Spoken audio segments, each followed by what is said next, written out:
Welcome back नाजरीन। जी मलिक साहब। जी UV साहब, बात ये है कि ये इस एमनेस्टी में एक अजीब बात हुई है। इसमें ये लिखा हुआ है कि अगर आप एमनेस्टी में डिक्लेयर करेंगे तो आपको कोई आपके खिलाफ पेनल्टी या प्रोसिक्यूशन यानी गिरफ्तारी वगैरह नहीं होगी। लेकिन इसमें ये नहीं लिखा हुआ कि अगर आप सेल टैक्स में डिक्लेयर करेंगे तो इनकम टैक्स में कुछ नहीं होगा, जी और इनकम टैक्स में डिक्लेयर करेंगे तो सेल टैक्स में कुछ नहीं होगा। जी जी। तो इसलिए जो भी बंदा इस एमनेस्टी को डिक्लेयर करने जाए वो इस एस्पेक्ट को सोच समझ के लेके चले, क्योंकि इसमें बड़ा जहाँ पे आप सेल टैक्स में सेल्स डिक्लेयर करने जा रहे हैं उस पर इनकम टैक्स का क्या इम्पैक्ट होगा ये कैलकुलेट करके ही उसको फाइल करें। बिल्कुल सही है, क्योंकि इसके अंदर वो क्लियर कह रहा है उसमें सिर्फ जो प्रोटेक्शन है वो पेनल्टी प्रोसीडिंग और प्रोसिक्यूशन की है। उसमें ये नहीं कहा गया कि किसी और लॉ में कुछ में नहीं एक्शन होगा। इस एमनेस्टी स्कीम से फायदा कौन कौन लोग उठा सकते हैं?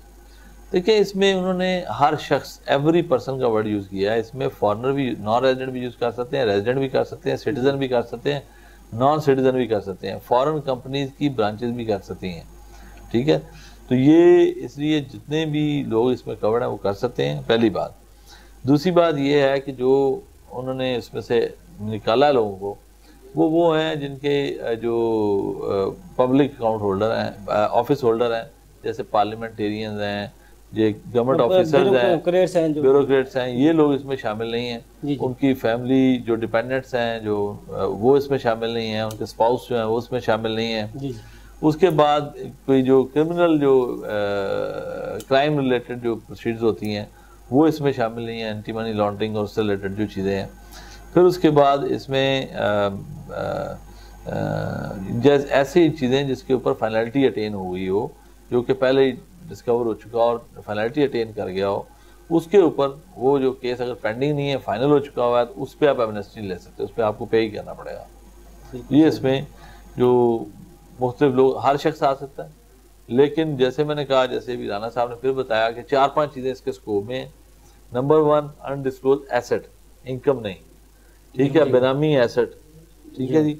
फिर उसके बाद अनडिस्क्लोज सेल्स, अनडिस्क्लोज एक्सपेंडिचर और कोई टैक्स पेएबल है। ये 5-6 चीज़ें हैं जो इसके स्कोप में है। उस स्कोप में रह के ये चीज़ें किसी भी शख्स की हैं वो डिक्लेयर कर सकता है। मेरे साथ 470 अरब रुपए का जो शॉर्टफॉल इस दफ़ा मतवक्को था, हुकूमत को मतवक्को भी है, तो इससे बाकी एमनेस्टी से पूरा हो सकेगा वो? बिल्कुल नहीं होगा। एमनेस्टी उसमें मेरे हाल कोई रोल प्ले नहीं करेगी। देखिए, पहली चीज़ तो ये, लास्ट एमनेस्टी एक सक्सेसफुल एमनेस्टी थी, मेरे हाल आजकल की हिस्ट्री सबसे सक्सेसफुल थी, और 92 बिलियन उसमें कलेक्शन हुई थी। जी। तो 472 और 92 में फ़र्क बहुत बड़ा है। ठीक है। दूसरी बात ये कि हमने जैसे पहले जिक्र किया कि टोटल 20 दिन है। अब 20 दिनों में कोई बजट से पहले एमनेस्टी लाना जवाब बनता है। 30 जून पे तो आप तो ना रखेंगे इसमें कुछ इतनी बड़ी कलेक्शन 472 की हो जाएगी। जी जी। अगर इसको ये लेके जाएं, जैसे ही इन्होंने पहले परसीव किया था कि इस एमनेस्टी को जून तक लेके जाएं, दिसंबर तक लेके जाएं। जी जी। तो जब तक ये उसको लेके उस वक्त तक नहीं जाते, ये कामयाब नहीं हो सकती। अभी तो मतलब लोगों को पता ही नहीं है कि इसको कैसे यूज करना है। लोग समझ रहे हैं कि हमें लोगों तक कॉल आ रही है, बंदों के मैसेज आ रहे हैं। 22 करोड़ की आबादी है, 11 लाख बंदा आपका फाइलर है, इस साल क्लेम है कि 15 लाख पे पहुंच गया। जी जी। हमारे यहाँ बहुत बड़ा गैप है, वो लोग जो अभी टैक्स रिटर्न नहीं फाइल कर रहे हैं, लेकिन लोगों को समझाने की जरूरत है, उन तक पहुंचने की जरूरत है। 20 दिनों में कौन किसी को बता देता? अपने मौजूदा आपके अपने क्लाइंट एडवाइजर उनको नहीं बता देता, तो नए बंदे को क्या बताएगा? जी जी, बिल्कुल ठीक है। आशिक भाई, टाइम कम है। जी जी। एमनेस्टी स्कीम जिस तरह आप बता रहे हैं टाइम कम है, लेकिन हुकूमत की तरजीहात क्या होनी चाहिए इसको कामयाब बनाने के लिए? देखिए, हुकूमत को चाहिए कि लोगों के अंदर इत्मीनान बहाल करें अपना, और जब तक इत्मीनान बहाल नहीं होगा लोग इस एमनेस्टी स्कीम में नहीं अवेल करेंगे। लोगों को भी फेयर है कि हम इस एमनेस्टी में जाते हैं ताकि हमारी चीज़ें डिस्क्लोज हो जाएंगी, तो हमें कल को इस पे बारे में फिर भी पूछगिछ होगी। तो मैं समझता हूँ इस एमनेस्टी के अंदर उन्होंने रखा हुआ है कॉन्फिडेंशियल का, कि राइट ऑफ इंफॉर्मेशन जो एक्ट है 2017 का, उसके तहत हम आपकी जो भी चीज़ें एसेट्स होंगी उसको हम कॉन्फिडेंट रखेंगे। लेकिन लोगों इन चीज़ों की ना हो नहीं है। लोग इसलिए इस एमनेस्टी को अवेल नहीं करना चाह रहे कि लोग समझते हैं कि पीछे एमनेस्टी आई, एक गवर्नमेंट ने एमनेस्टी दी, गवर्नमेंट चेंज हुई, दोबारा फिर एमनेस्टी आ गई। तो इस तरह लोगों को जब तक इत्मीनान बहाल नहीं होगा, लोग इस टैक्स नेट में नहीं आएंगे। जैसे कि मलिक साहब ने फरमाया है कि 15 लोग टैक्स फाइलर हैं 22 करोड़ की आबादी के अंदर। जी जी। तो ये रेशो बहुत कम है। हमें चाहिए कि लोगों को ज़्यादा से ज़्यादा ब्रॉडनिंग ऑफ टैक्स बेस की तरफ जाएं, लोगों को टैक्स नेट में लेकर आएँ। जो हमारे ऐसे सेक्टर्स हैं, हम अपने इंपोर्ट्स को रोकें, हम अपनी एक्सपोर्ट्स को बढ़ाएं, हम अपना जो फॉरेन जो रेमिडेंस है उसको इंक्रीज़ करें, हम अपनी जो कॉटन है, हम अपनी जो ज़राअत है उसको एक्सटेंड करें।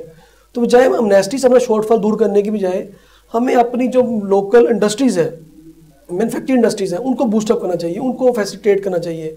इससे हमारा शॉर्टफॉल कवर होगा, ना कि एमनेस्टी से हमारा शॉर्टफॉल कवर आप जो चेयरमैन साहब जी मैं राना साहब की बात के साथ जो बात अभी पहले हो रही थी, शब्बर जैदी साहब आजकल जब टीवी पे बैठते हैं, वही मैं बात करने तो वाला था, वो शब्बर जैदी साहब कहते हैं कि 30% बैंक अकाउंट बेनामी है। जी जी वो कहते हैं पाकिस्तान में 45 से 50 लाख कमर्शियल और इंडस्ट्रियल कनेक्शन है, जी जी, जबकि 15 लाख बंदे जो हैं वो आपके कर रहे हैं फाइलर हैं। सुनो बात है, आपकी कंपनीज जो रजिस्टर्ड है 1 लाख है, वो उसमें कितनी 50,000 है, है और जो 35,000 शायद 50,000 टैक्स नहीं देती। हाँ वो फाइलर है।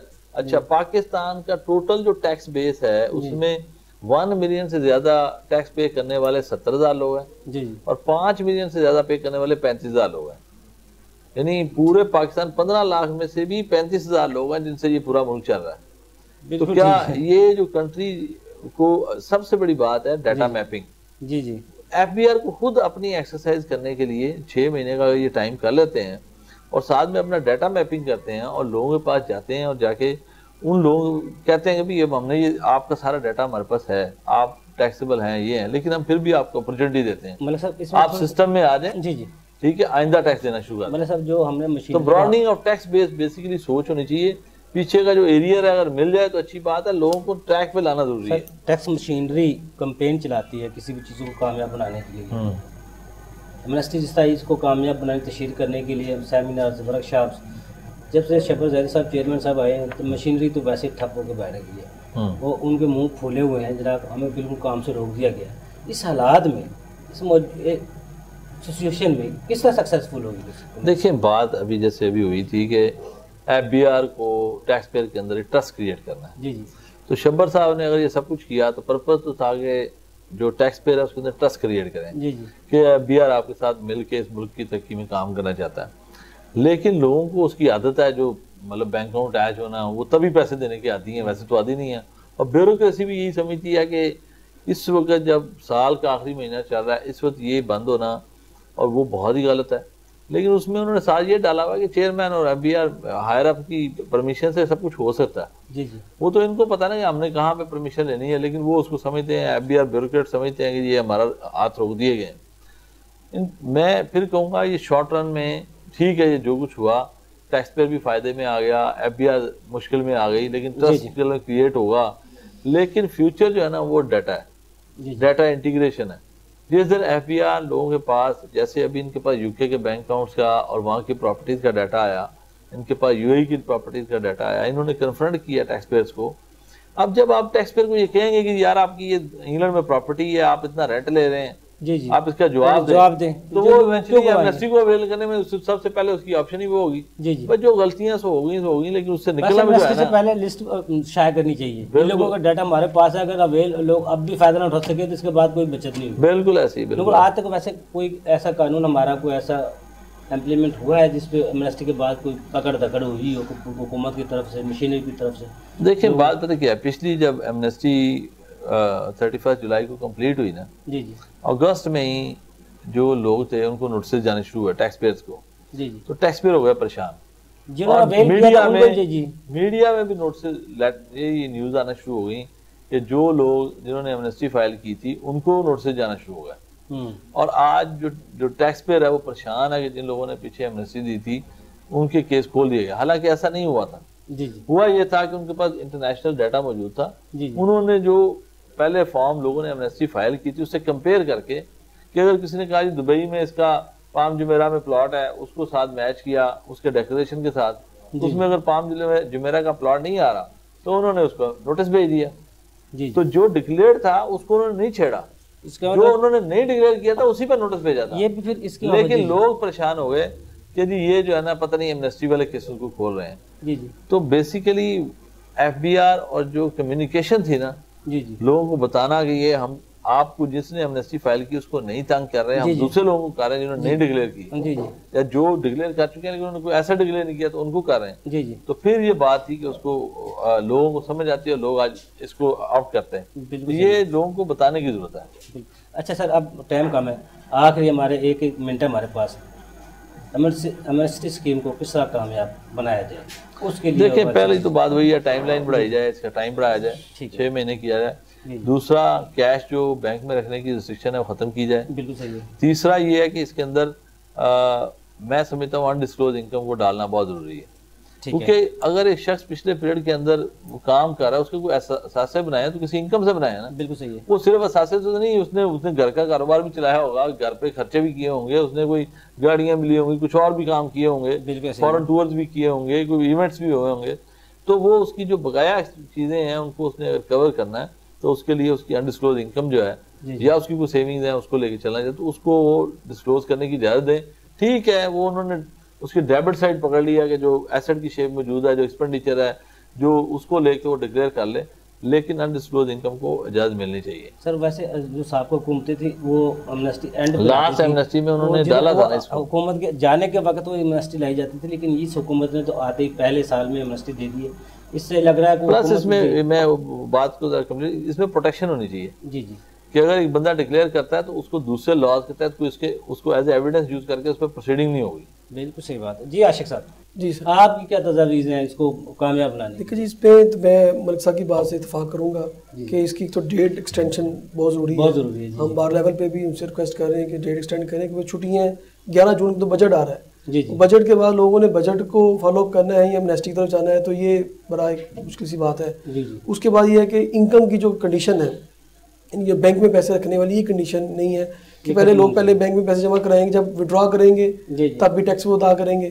तो इस तरह की जो रेस्ट्रिक्शंस हैं ये जमा करवा के पे आर्डर दिखा दें जनाब, ये हमारे बैंक में पैसे जमा है, अब उसके बाद 30 जून तक एमनेस्टी अवेल करनी है, वो अपने बिजनेस को रोक के कैश को सेव कर रहे हैं। अभी उसको कि हमने 30 जून पे इसको अकाउंट में डालना, तो आपकी तो एक्टिविटी पूरे पाकिस्तान की रुकना शुरू हो जाएगी। सारा लोग जिन्होंने डिक्लेयर करना है बैठ जाना, पैसे रोक के बैठ कोई काम ना करो, 30 जून को हम पहले इसको डिक्लेयर करेंगे, उसके बाद इस पैसे से 2-4 हज़ार कमाना है तो वो तो बैठ गया। तो ये लोगों के अंदर जो फियर है कि एमनेस्टी डिक्लेयर करने से हुकूमत में शायद वेल टैक्स लग जाएगा या इसके बारे में कन्विक्ट हो सकती है प्रॉपर्टी, इस तरह का फियर तब करना जरूरी है। जैसे लास्ट एमनेस्टी में सुप्रीम कोर्ट ऑफ पाकिस्तान ने प्रोटेक्शन दी हुई थी जी जी, इस तरह इस पे भी कोई ऐसा शेल्टर होना चाहिए जी जी, ताकि लोगों के अंदर फियर खत्म हो। और मैं समझता हूँ कि लोग इनको जो हमारे जो FBI के मुलाजमीन हैं इनको ऑफिस के छोड़ के बाहर मार्केटों में जाके कैंप करना पड़ेगा, लोगों को एडवाइस करना पड़ेगा, काउंसलिंग करनी पड़ेगी कि वो इस एमनेस्टी से फ़ायदा लें। बिल्कुल ठीक। आशिक भाई साहब आपका बहुत शुक्रिया, मलिक साहब आपका बहुत शुक्रिया, आपने हमें टाइम दिया। नाज़रीन, आज हमारे एक्सपर्ट ने बड़ी तफसील से एमनेस्टी स्कीम पर बात की है और उम्मीद है आपको मज़ा भी आया होगा। नाज़रीन, 1-2 दिन बाद ईद है।